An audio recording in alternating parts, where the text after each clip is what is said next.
Very good. It's all good. Hey, we got him. Dan Petry Peaches. It has been forever, my friend. How are you? I'm doing okay. Yeah, there's been so many times that I've wanted to reach out to you too. You know, I keep seeing the two of you and Braylon there on the Lions game day. You know, your little bit there and everything. And I always want to reach out and say hi, but just didn't do it. Peaches, I think of you so. I think of you so much, and I have been meaning to do the same. So that is my fault, and I promise I'm not going to hesitate next time around. But Dan, one of the things I wanted to talk to you about: 40 years since the Tigers have brought home a World Series. First of all, can you even believe it's that amount of time has passed since the glorious year of 1984? Well, you're right.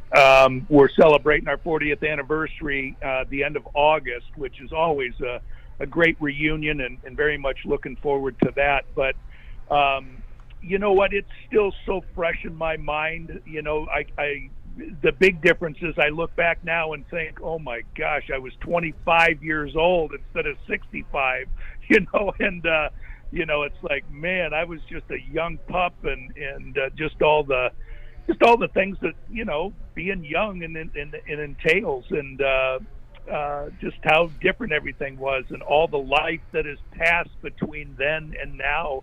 But man, that every memory still is very much alive. And when we all get together, you know, we rehash a lot of it, and guys bring up some things that maybe have slipped others' minds. So it's always a good time when we get together. You know, we're always looking for a comparison. Do you see any similarities? I mean, you guys all came in young together.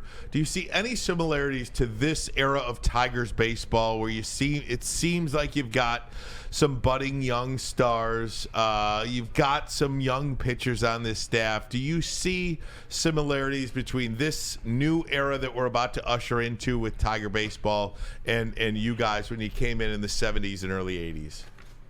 Well, I'll tell you the similarities that stand out to me are a lot of what Scott Harris has talked about.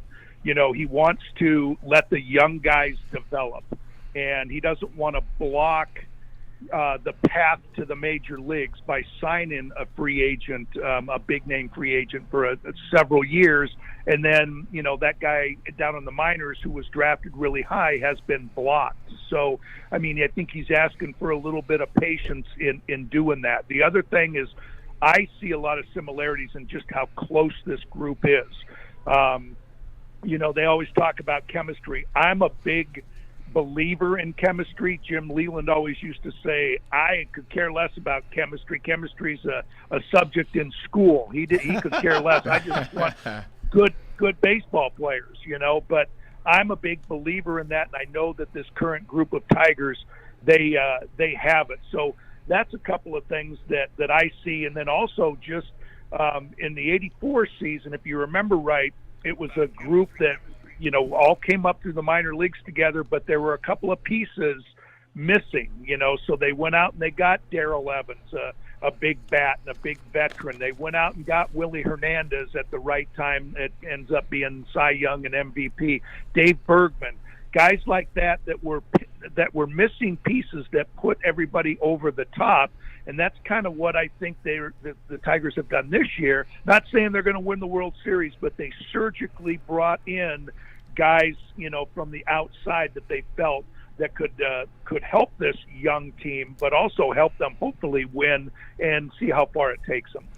Talking to Dan Petry, Valley Sports Tigers analyst and also World Series champion 1984. You know, we spent a lot of time here talking about 84 and what a magical season it was. But I think now we're trying to focus on when's the next time we can win that division and then get into the playoffs and make some noise. For all the novice people out there, talk about why they should be excited for March 28th when the Tigers start the season against the Whitehawks, and then April 5th. Why should people be excited for the potential of bringing championships to this town, whether it's the division or whether it's even more? Right, and I guess I'm just going to go out as saying, you know, I'm just a fan like everybody else, and why I'm excited about this coming year. And I think it just has to do with, again, AJ and Scott Harris pumping the brakes a little bit and cautioning everybody, hey, wait a minute, we've got a really young team, so we're not sure kind of what the path of their development is. Is it going to be on a movement? Is it just straight across, or an upward movement, I should say? Are Spencer Torkelson, Riley Green, Kerry Carpenter, guys like that, are they going to continue to rise and get better and better? If they don't, and they just increase just a little bit, then you know what? They don't want to say, hey, we should go out and win the division this year. So there's a lot of things that could happen, but they may not happen. They've got a young pitching staff. They got, what's Matt Manning going to do? Casey Mize, is he going to rebound after surgery? Reese Olson, what's going to happen with him? So those the unknowns, I think, are what they're cautioning everybody about. But I know me, just looking at this team, it's like I would be very disappointed if it wasn't a 500 team. Now, a lot of the experts don't see it that way. They still see it as a 78 win team, much like last year. But I believe in this young core, and I believe in the moves, the 5 guys that they brought in from the outside to help out that young core, and that's why I'm excited. I hope it leads to at least a 500 and a division title, but there's just too many of those unknowns that we have to wait to see if it plays out, and that's what the fun is about a full season, is how is this development and all the things I just mentioned, how is that all going to play out? Hey, Dan, it's Maz. Thanks for coming on with us. I wanted to ask you about, obviously, 84, the great start, one of the greatest starts in baseball history, and you guys basically coasted to the end and did your job in the playoffs. This team, it gets off slow. How important is a quick start? And last year they owned the AL Central. I mean, they dominated their division, but they lost terribly to the AL East. What do you think on both of those fronts coming into this season? Yeah, I think they've addressed that too. They've talked about, hey, we've gotten off to brutal starts the last few years, and we can't do that. They finished strong, back in 21 and 23, but I think they're saying, okay, we've got to figure out a way where we do get off to a good start. And, hey, look at major league players, but, I mean, you're starting off against the White Sox. They're very much in a rebuilding mode. You go in there and take care of business. And I believe they go to the Mets. How good are they going to be? They've got some problems too. Oh, yeah. And then they open up against the A's, which certainly is a team that is in all kinds of flux with their, are they going to be in Vegas? Where the heck are they going to be? And what stadium are they going to be playing in? They're a rebuilding ball club and everything. So everything is right for the pickings. Last year they started off in Tampa and then went to Houston, So, yeah. I mean, it was a tough way to start. So I think that they've definitely addressed that and have everything in mind is, okay, how are we going to get off to a fast start?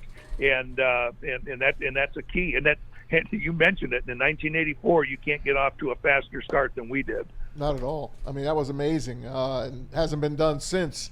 This team really just needs to get rolling early, and they got the teams to beat to do that, as you said. What is your take on Riley Green this year? Comes off a Tommy John surgery on his non-throwing elbow. And I know he had a couple of hits the other day, which is good. He's a great fielder. Parker Meadows is going to be a terrific center fielder. How do you like the shape of that outfield for the Tigers? Yeah, I think they're still trying to figure out what Riley is going to do, if he's going to play left field or right field, how that's all going to shake out. And that'll be another thing that's interesting to follow. He got hurt playing left field last year. Kerry Carpenter is a guy that, is another one that kind of showed that he's not, he probably has some way to go as far as hitting left-handed pitching, but he didn't embarrass himself, so he might be the right fielder. And certainly Mark Canha, who they're just an on-base machine and one of those veteran guys that they're hoping that can help out this young group and help them continue to rise a little bit faster than just doing it on their own. So I know that's the way the outfield looks to be shaping up. And you're right about Parker Meadows. If if he can hit just a little bit, which I believe he can, but he's another guy, are they going to figure him out? And he's going to have to make some adjustments once they figure out how they're going to attack him. But I just think the biggest thing for Riley Green is stay healthy. And you know what? They've devised a plan on that too, just by him putting on some weight and just trying to be maybe taking it a little bit easier on him too, and not playing him in the outfield quite as much, and maybe letting him DH a little bit. Talking to Dan Petry from Bally Sports, Detroit Tigers analyst, in my opinion, the absolute best analyst in the state of Michigan right now. Dan, we love your expertise on the broadcast and everything else like that. Well, let me ask you mentioned Mark Canha being a little bit of a veteran presence in that young Tigers lineup. What about a guy like J.D. Martinez, just floating out there? Maybe you see if he fits. They could use a DH. He seems like he would be the perfect guy to come back to Detroit. And we see what these veterans are doing with the Detroit Red Wings. I mean, you bring in Jeff Petry, you bring in Patrick Kane, you bring in Alex DeBrincat. I mean, you're getting a firsthand look at what happens when you mix some veteran guys amongst all this young talent. I think a guy like J.D. Martinez, I'm going to ask you specifically about the Wings in a second, but I think J.D. Martinez is a no-brainer slam dunk. What do you say? I mean, everybody loves J.D. Martinez. And again, I just think now, where did he have? I think it was San Francisco. I think San Francisco threw a contract at him, probably for some pretty good money. But that's a tough place to hit in, and I'm thinking he's probably like, I don't know, man. That's may not be a great ballpark for me to hit in.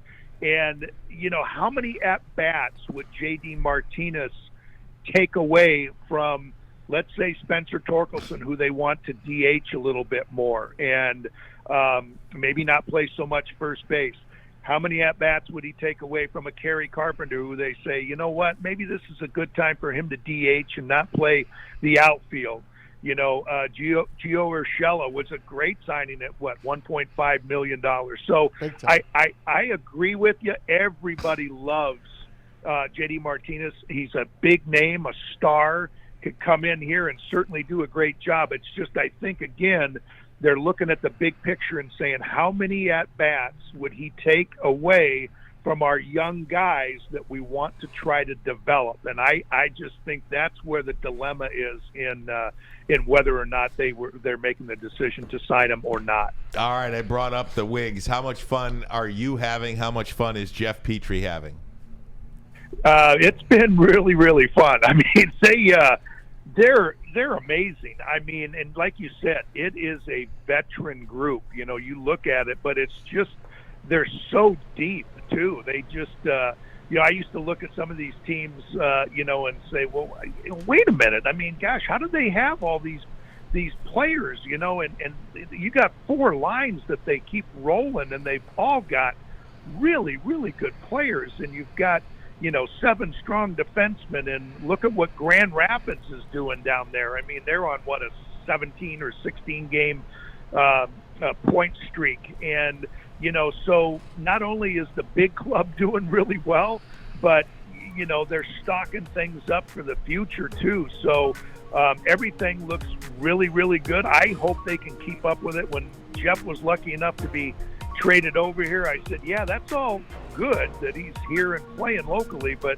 if they don't make the playoffs, I mean, it doesn't make any difference. And so far, so good. I just hope they can keep it up.